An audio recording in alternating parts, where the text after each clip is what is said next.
All right, so we're going to finish Faraday's law by talking about the case of motional EMF, which is the changing area case. And it's given this name because it's generated by moving a conductor in a region of magnetic field in such a way that the effective loop size changes. So instead of just presenting everything right away, we're going to derive it from first principles here. So this is a very classic setup where we have some sort of a conducting bar that's moving along rails. So it has a length L. There's a uniform field into the page, and there's some sort of a light bulb attached with resistance R. So first, we'll establish why there's going to be some magnetic forces here. So why will the electrons in the conducting bar experience a force? I should say magnetic, to be more specific. They're being pulled by something. But why there's a magnetic force? Well, what we have here is we just have a set of charges, and they're moving perpendicular to a magnetic field.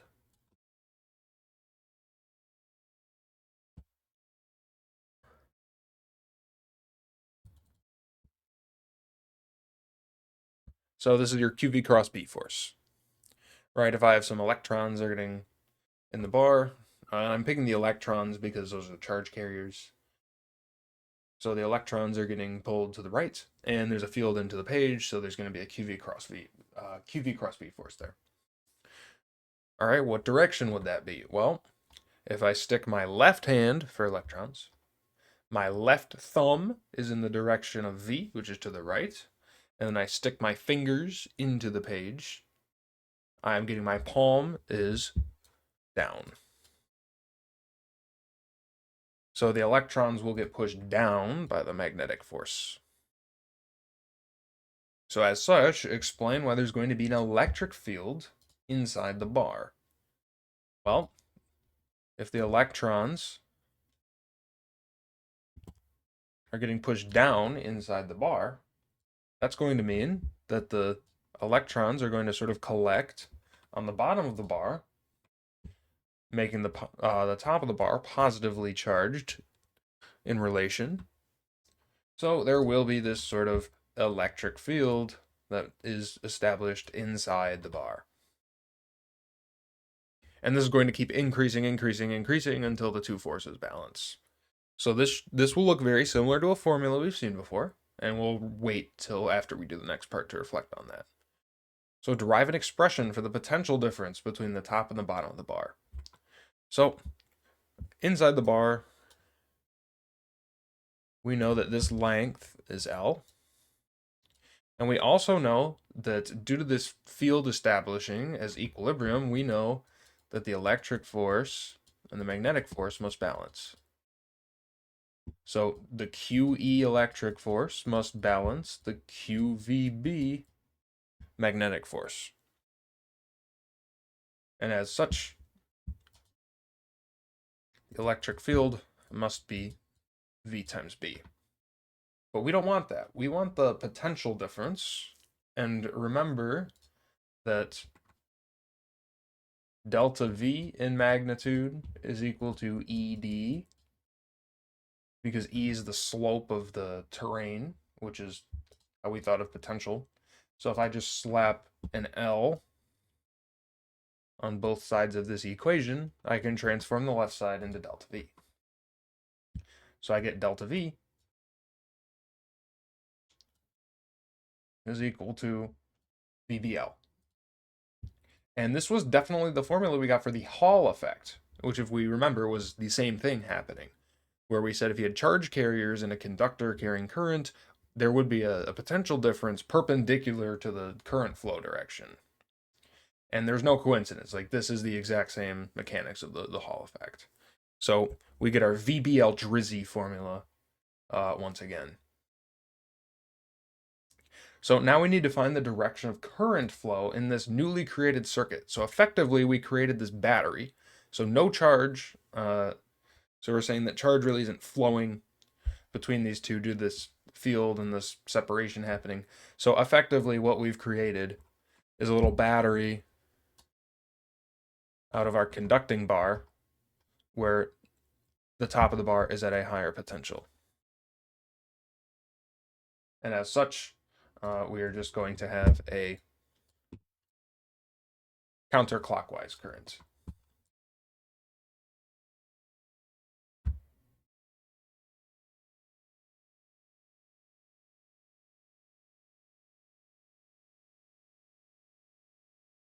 We'll relate this to Faraday's law and Lenz's law later, but maybe think if you understand why it should be counterclockwise, even if we didn't know this already. All right, derive an expression for the current passing to the bar. Well, we know that current is just potential difference divided by resistance. So it'll just be VBL divided by R.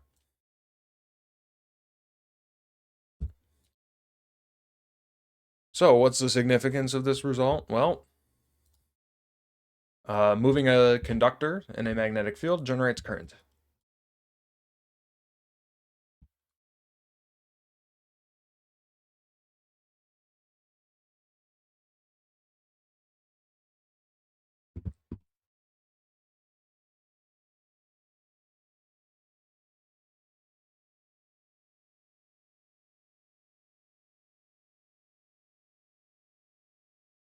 And as such, we call this motional EMF because we have used motion to generate an EMF. So this just goes over exactly what we explained, where moving a conducting bar along rails is the most common way. And notice that we do get a counterclockwise current as said in the previous part. Here's how you explain it with Lenz's law. So as the bar moves more and more to the right, there's more and more negative into the page flux being generated in the effective loop because we just have this loop that's just getting bigger and bigger. So a counterclockwise current needs to generate an opposing flux, which is consistent with what we found earlier. So we won't really have to do the whole Hall effect thing to figure out the direction of current anymore. Just use Lenz's law. So this is our VBL expression for induced EMF. Now we do need to know this comes from Faraday's law, but absolutely commit this fact to memory that this VBL for induced EMF shows up all the time. All right. So we have all these different conducting bars, and we just want to rank the magnitude of the EMF induced in the loop for each case. So we have equal dimension loops, we have equal velocities. The only thing that's changing is sort of the direction. We see sometimes it's a bar moving on rails, sometimes it's the entire loop moving. And we just want to rank the EMF induced in each case. So here is just important to realize when an EMF is and is not induced. So we're just going to ask, is there a loop whose flux is changing because of this? If so, it's VBL. If not, it's 0. So let's see. Well, in this case, we can see in case A, we're moving to the right. So we're gaining more negative flux in this loop here. So this would be VBL.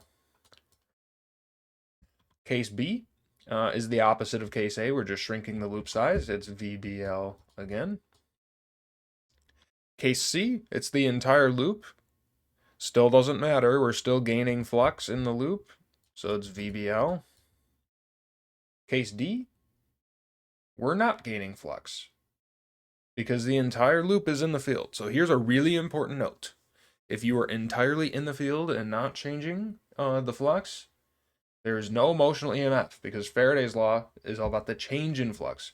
So every side of the loop is staying in the field. So there's no change here. So this is 0. And then case E is the inverse of C, where now we're exiting the field. Notice we're partially in, partially out. So it's VBL. So we have a huge tie for first, and then last place would be D, for the reasons we just justified. So D is the lowest. Then we have A, B, C, and E are all tied. Because we said that motional EMF does apply for these 4 cases, so we'd have an EMF of VBL. And in case D, we'd get 0 because there's no flux change. So now let's justify like deriving this motional EMF formula from Faraday. This is important to see once, but I always recommend starting from Faraday's law just to get our full credit here, but always just skip to the answer after writing this fact. EMF is the rate of flux change. And then I would personally skip to BvL next, but we're going to prove this here. So to prove it, we're actually going to use the chain rule. So we might forget that we can write the chain rule kind of out like this, where the EMF induced is equal to the rate of change with respect to some other variable times how that other variable changes with time. And of course, if you're to do sort of a legal math move, you could say this is valid because you're canceling the dx's, but again, that's not totally accurate. So it's much easier to define how this area of the loop changes if we define this quantity x being the horizontal coordinate here. So we're going to define x as this length right here. So this is L. So x is the part of the area that's actually changing. So notice that once again, d phi dx is just going to be the derivative with respect to x of b times a, because our field is perpendicular. And then this time, the b field isn't changing, so I can factor it out. Because the magnetic flux would just be whatever the field strength b is times the area of this loop, which would be, well, it's just a rectangle of L times x. And then dx dt is just the rate at which the horizontal position is changing, and we call that v. So then taking the derivative of BLX with respect to x, well, the x just goes away, so we get BvL as a final answer. So a nice sort of sneaky application of the chain rule here to prove this. You could do it other ways as well, but I find this to be the most straightforward. So again, in practice, just write Faraday's law and skip to BvL from there. And then we have it. All right. Each of the following shows square conducting loops of length L and resistance R, traveling at constant velocity v through different regions of magnetic field B perpendicular. Determine the magnitude and direction of the current flow. Okay, so first we just have to decide, is there an EMF induced? So due to the fact that these are all equal dimensions, we're going to have equal magnitudes here. It's just about, is it 0? Is it not? What's the direction? So first, yes, this motional EMF does apply here because I am getting more negative flux. So there's a flux change. So this would be VBL over R. And then for the direction, well, I'm getting more negative flux. So to reverse the change in negative flux, this would be counterclockwise. Because counterclockwise currents generate out of the field or out of the page fields. Here we are entirely in the field, and there's no change in flux, so this is 0. And here we're exiting the field, so this would once again be VBL over R. But now I'm getting less negative flux, so a current is going to try to restore the negative flux to its former glory. So this would be clockwise. And notice, this is a sort of general property of this. Entering the field gets you VBL over R, and the current goes one way. And then it's 0 when it's fully in the field. And then exiting the field gets you VBL over R the other way. Because first, the magnetic field is going to attempt to push the loop out. And then the magnetic field is going to attempt to pull the loop back in. So it's unhappy that the loop was entering, but then after it fully entered, it was happy and tried to keep it from leaving. And now we just have the opposite field direction here. So here our field would be increasing out of the page. So it's VBL over R. And we need a clockwise current to fight the increase in positive flux. Here we're fully in the field, so this would be 0. And here we're losing positive flux, so we need to restore the positive flux to its former glory. So this would be VBL over R counterclockwise. Notice it's the exact same scenario as before, where we got VBL over R one direction while entering and VBL over R in the other direction while exiting. All right. So now we'll do a free response style on this. This is a very typical setup where we have some loop that's going to be moving into a field and then it moves out of the field. And we want to find currents at different times. All right, so first, indicate the direction of the induced current when the right end of the conducting loop is in each of the following positions. So we want to find what the field is doing, or sorry, what the current is doing in the loop when the right end of the loop has reached the following position. So first we have 1.25, and 1.25 would mean that the right end of the loop is somewhat in the field. So something like that. So we see that we are entering the magnetic field. So we're gaining negative flux. So as a result, we need a counterclockwise current to oppose the increase in negative flux. Then when X is at 1.5, that is when we have fully entered. That's when we've fully entered the field. And if we've fully entered the field, there's no flux change. So this would be 0. And then based on what we found in the previous part, I think we can guess what this last one will be. So 2.25 would be like we're half in and half out of the field. Well, now we're sort of losing that negative flux. So we have to restore the negative flux back. So this would be a clockwise current.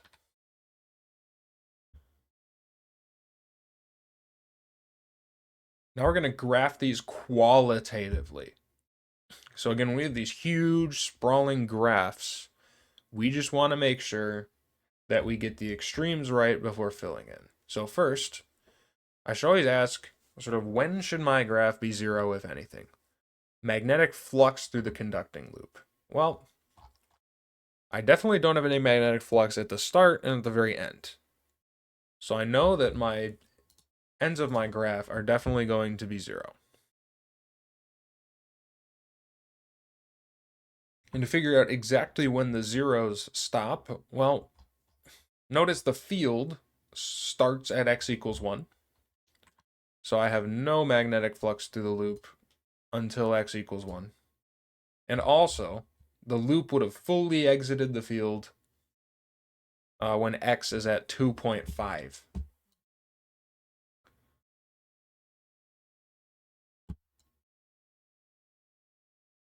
Because that would mean the left end is at 2.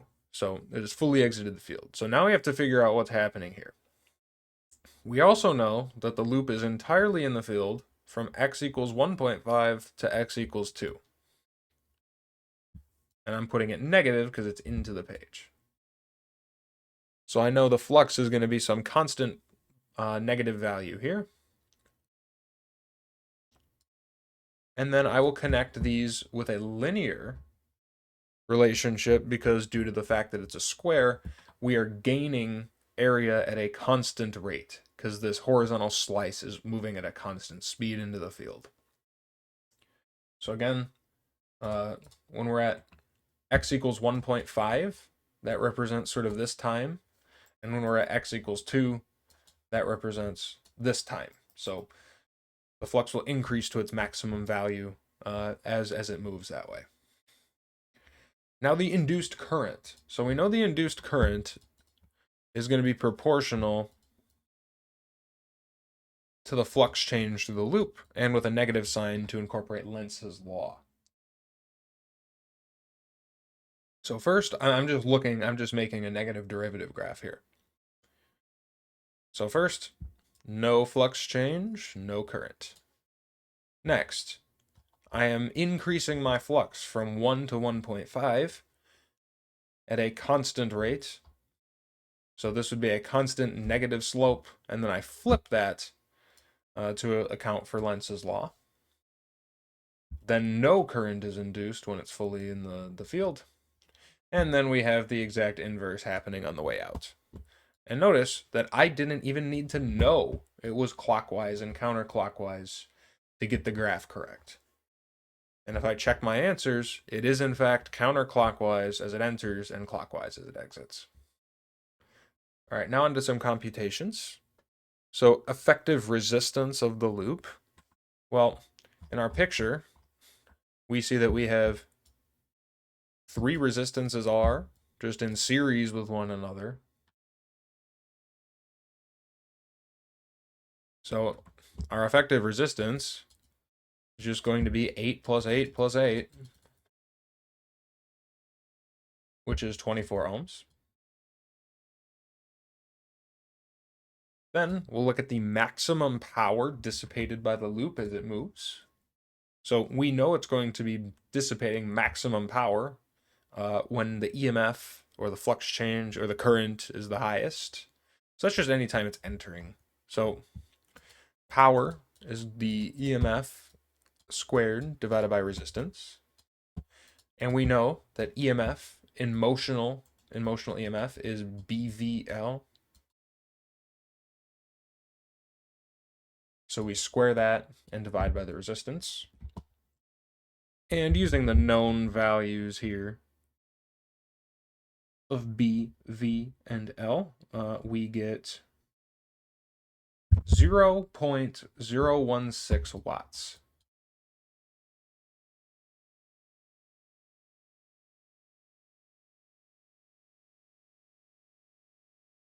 All right.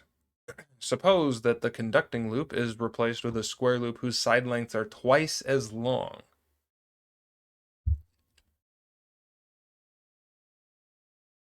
Determine the ratio of the maximum magnetic flux through the loop. Well, if phi is equal to B times A, and my area is just the area of a square, well, we'd be doubling both side lengths, so I need to square the area. So phi 2 would be 4 times phi 1. And then for the EMF ratio, well, EMF would be equal to V times B times L. And we were given that it's moving at the same speed through the same B field, but if it has twice the length, this would double the EMF induced within the square.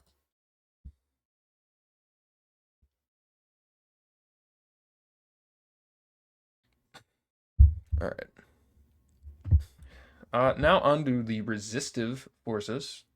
So Lenz's law really just comes from this sort of IL cross B magnetic force that's always going to be resisting the flux change. So it's almost like an electromagnetic friction of sorts. So we said that the force on a wire is ILB, or I call it the Bill force. And this Bill force is always going to be resisting a change in flux. So it's only there if you're increasing or decreasing your flux. The magnetic field is perfectly content with objects moving through it. It's just a change in flux. Because if there's a change in flux, then the magnetic forces on different sides of the loop won't cancel anymore. So if we have an unbalanced situation, we can write Newton's second law, F equals ma, or F equals m dv dt, and solve for velocity. So this is actually the E&M equivalent of a drag force question. So consider a conducting bar of mass m, length L, being pulled across supportive conducting rails at a speed v by an external agent. So first, we're going to find the direction of current. Well, if I pull the bar to the right, I'm getting more and more negative flux into that loop. So we need to resist the the change in negative flux, so this would be counterclockwise.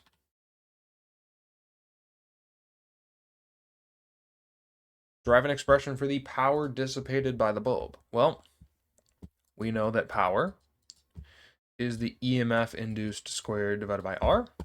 And in any motional EMF problem, our induced EMF takes the form VBL.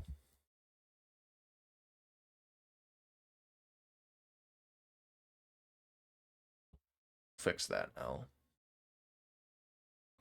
Derive an expression for the magnitude of the magnetic force resisting the motion of the bar. So first, let's justify that there is a magnetic field, or sorry, a magnetic force that's resisting this bar's motion. So first, we said that there will be a counterclockwise current.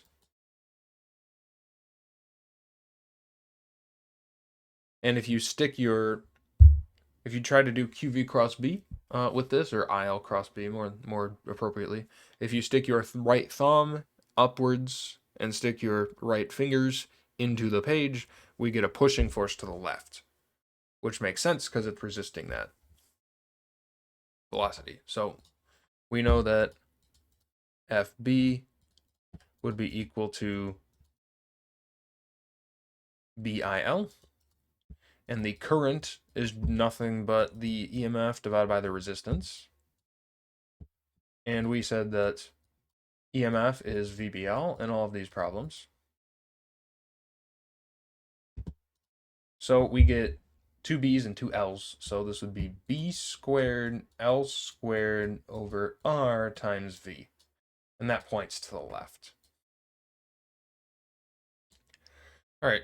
And then to draw the forces acting on the bar as it is dragged to the right by an external force. Well, we have this external force F pulling to the right. And we also have this resistive magnetic force FB to the left. And these two have to balance if it's moving at a constant speed v. And also for completeness, the forces that also aren't really doing anything here, we're going to have some gravitational force mg, and then we're going to have some supporting force from the rails itself that is a contact force or a normal force.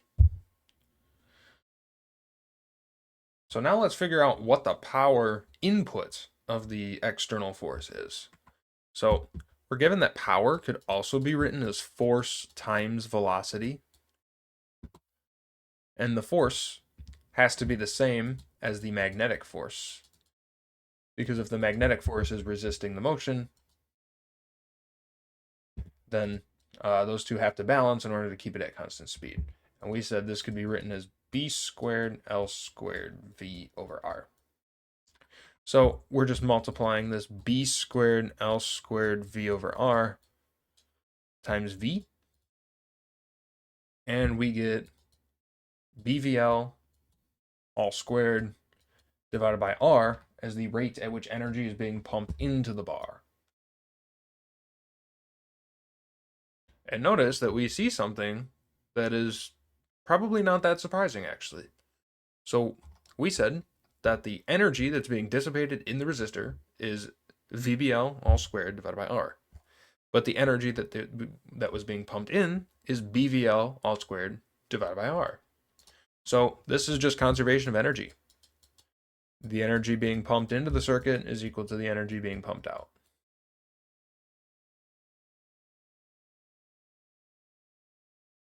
So now we'll consider the more complicated case where there is no external force. So in the case where there is no external force, it's the same problem, except there's just nothing supporting the object's velocity. So there's going to be this magnetic drag slowing it to a stop eventually. So first for our forces, the bar definitely has weight, mg. There's definitely a supporting force from the rails, normal. And then this time, they're still balanced. And then this time, we just get this magnetic field or this magnetic resisting force that sort of just wins, because there's nothing balancing the magnetic force. It is entirely causing this bar to be slowed down. So derive an expression for the magnetic force acting on the bar as a function of the velocity v. We already did this in the previous question, but it's good practice just to do it again. So once again, we said that the magnetic force is equal to B times I times L, which is the same as B times the induced EMF over R times L, which is B times BvL over R times L, which is B squared L squared over R times V. So notice that this is a velocity dependent force. So as V gets higher, it makes sense that the magnetic force should get higher, because the higher the V is, the higher the current. And the higher the current, the higher the magnetic force. So starting from Newton's second law, derive an expression just that could be used to solve for this velocity V. So Newton's second law says F net is equal to ma.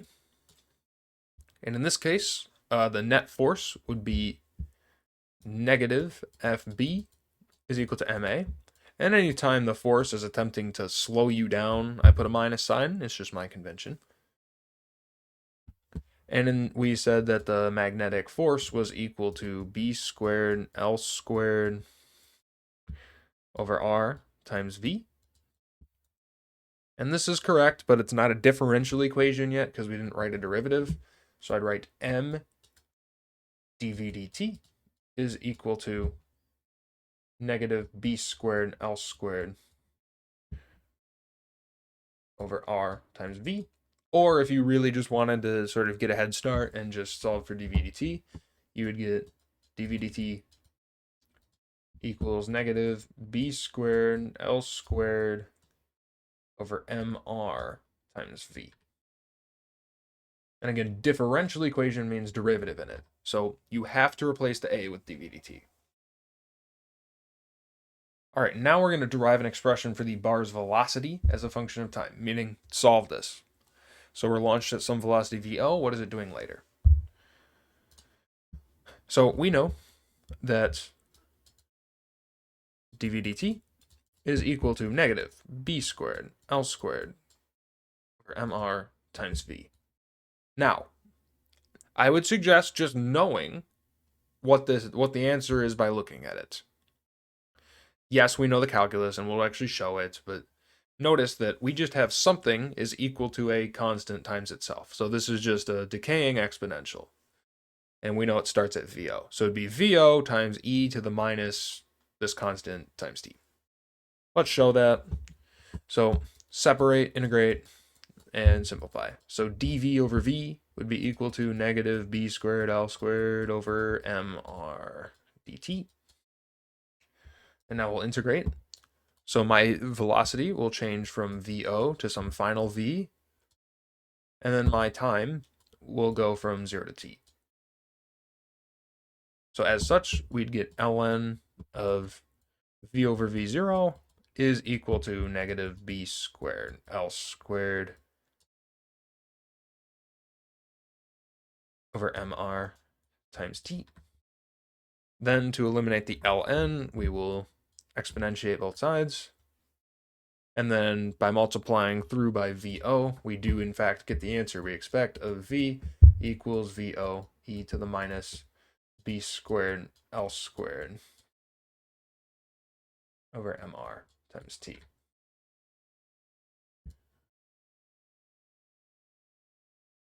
All right.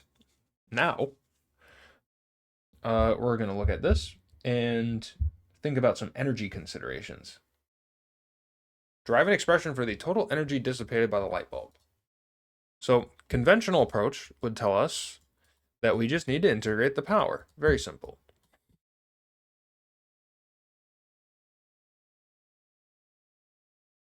But then we start to see that it's not simple, because if we were to integrate BvL squared divided by R, all the way out from 0 to infinity, because that's what it means for all time, would be going all the way out to infinity, we see that v is equal to this. So we would have to integrate this whole expression from 0 to infinity, which doesn't necessarily seem like a good time. But if we remember from the last one, we said that energy in equals energy out. So we actually could find a much simpler solution to this. So let's give a chance to kind of think about it. But here we have a bar of mass m launched with a velocity v0. So it has kinetic energy. But then, after the magnetic field fully stops the bar, it has no energy. So this must mean that the entire kinetic energy of the bar was stolen or dissipated by the resistance. So it's just 1/2 mv squared. And trust me, you can work that integral out and get the same thing. It is not necessarily hard, it's just there's a whole bunch of letters in there, and basically everything cancels except for 1/2 mv squared. Drive an expression for the total distance traveled by the bar. Well, we know that the distance traveled would just be how much all these little velocity times time segments. So your change in position would just be the area under the VT graph.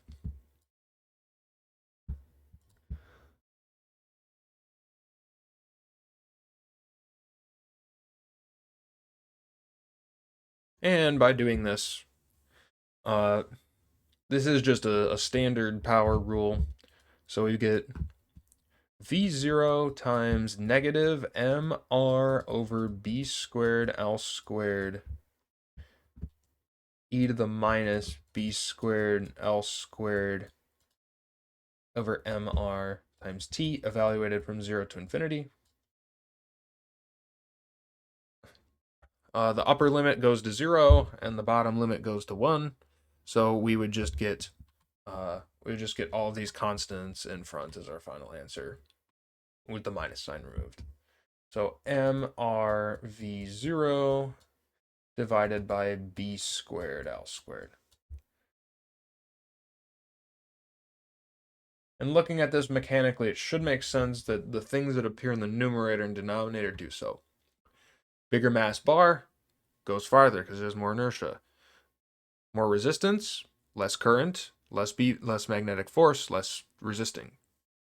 V0 is higher, more kinetic energy, takes longer to stop. Higher magnetic field strength, well, higher resisting force goes less far, and a larger length of a bar, well, the EMF would be higher, so the current is higher, so the B force is higher. And then to conclude, we'll just do a vertical version of this problem.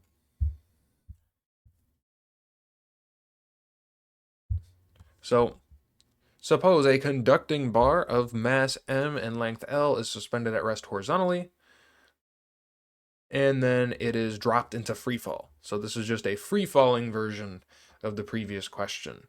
So it's going to accelerate down into this region of magnetic field when we release it from rest. So indicate the direction of the current induced of the resistor as the bar falls. Well, notice that now the loop is gaining positive flux, so this would be clockwise.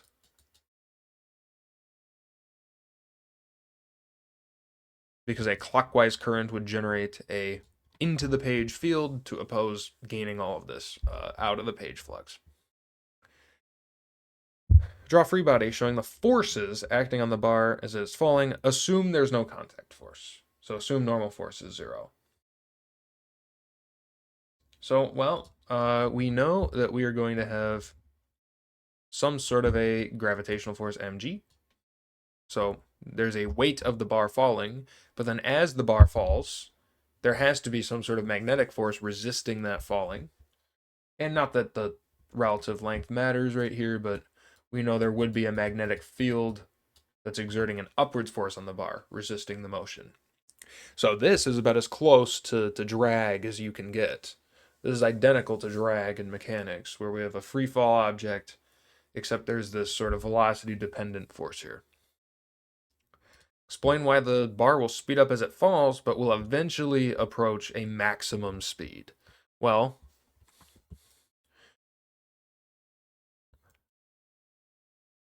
as it falls, the velocity increases because it's originally in free fall with just a gravitational force. But as v increases, this is going to increase the EMF in the bar, so the current increases. So this means that FB, the magnetic force, which is dependent on current, will grow until it eventually matches the gravitational force.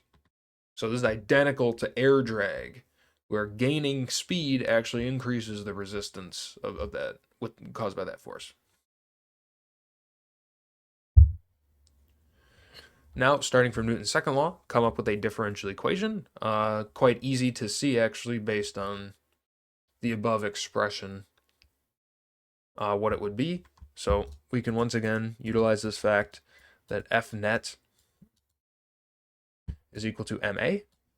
So we have an mg helping the bar, and then we have a magnetic force resisting the bar's motion. And just to save us some time here, we saw this in the previous part that FB, which was BIL, was equal to B squared L squared over REQ times V. And here there's multiple resistors, so I wrote REQ. So let's see what this R should be. So notice we have three R's in parallel. So REQ is just going to be 1/3 R. So this would give us the following differential equation that looks very nasty to solve. Mg minus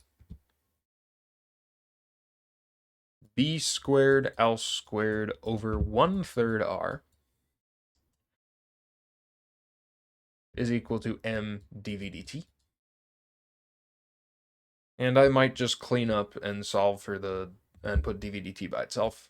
So I'd get dV dt is equal to G minus 3b squared L squared divided by mr times V.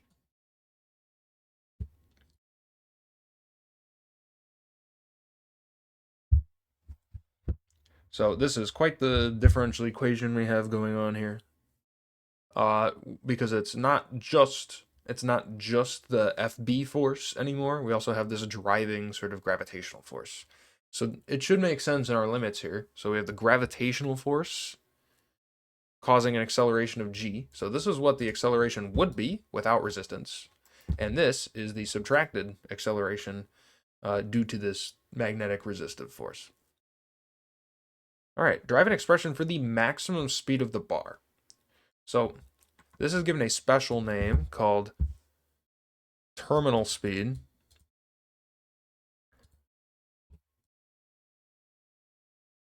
And the terminal speed happens when F net equals 0. So it's going so fast that the magnetic force exactly cancels the gravitational force, so there's no speeding up anymore. So all we have to do is just set the two forces equal to each other. So we just set mg equal to 3b squared L squared over mr times V terminal, and we can solve, or sorry, just R. And then we can solve for the terminal speed. So the terminal speed would be equal to mgr over 3b squared L squared. And once again, it should make sense why these things are on the numerator versus denominator. A more massive bar would get slowed down less by the field. Earth's gravity is obviously driving the terminal speed. A higher resistance means less current. A greater magnetic field causes greater resistance, so stops sooner, and then a larger length also causes more current. So now we have to actually conquer this and solve the differential equation. Assuming it starts from zero speed. So dv dt was equal to g minus 3b squared L squared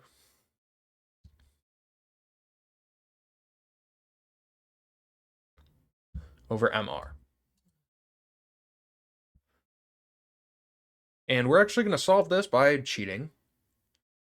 And notice that what we have here is we have something that is going to start from 0 and increase to some maximum value at time t equals infinity. So this looks like the capacitor growth equation, where we have some maximum value that we're approaching over time.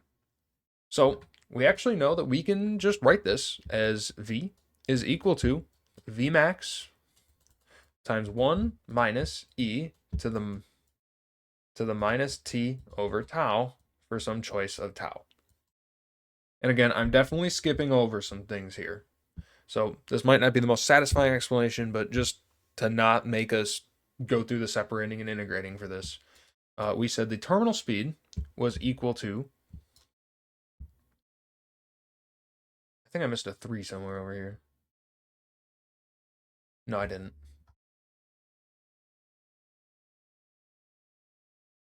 So our maximum speed would be 3, sorry.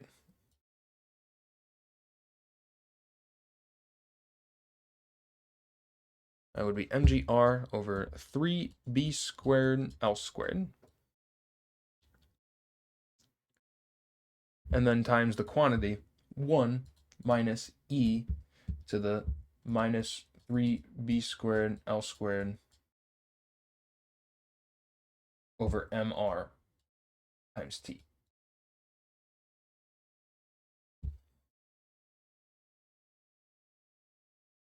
So again, this is exactly the function that we want because it increases to some maximum value, v terminal, mgr over 3b squared L squared. And then this exponential enforces that it's actually going to grow at the rate we want it to.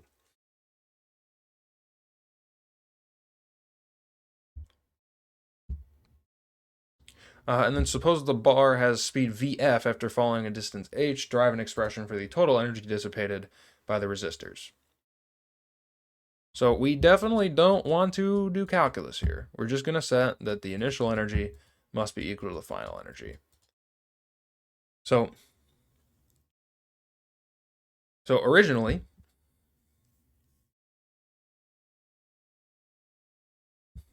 the bar will just have some sort of potential energy, mgh1. And then afterwards, it's going to have some energy, mgh2, plus some kinetic energy, plus some random energy that got dissipated by the resistors.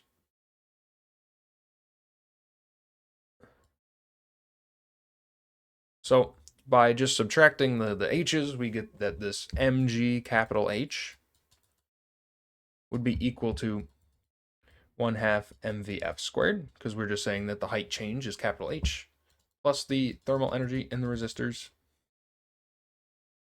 And then subtracting that over gets us a result that we could hopefully wrap our heads around, that the thermal energy in the resistors would just be sort of the energy that's sort of missing. Because if there was no energy dissipated, then the mgh and the 1/2 mv squared would be exactly equal. But the 1/2 mv squared will be slightly less than that mgh due to the fact that there's energy being dissipated in those resistors. So that's kind of everything motional EMF.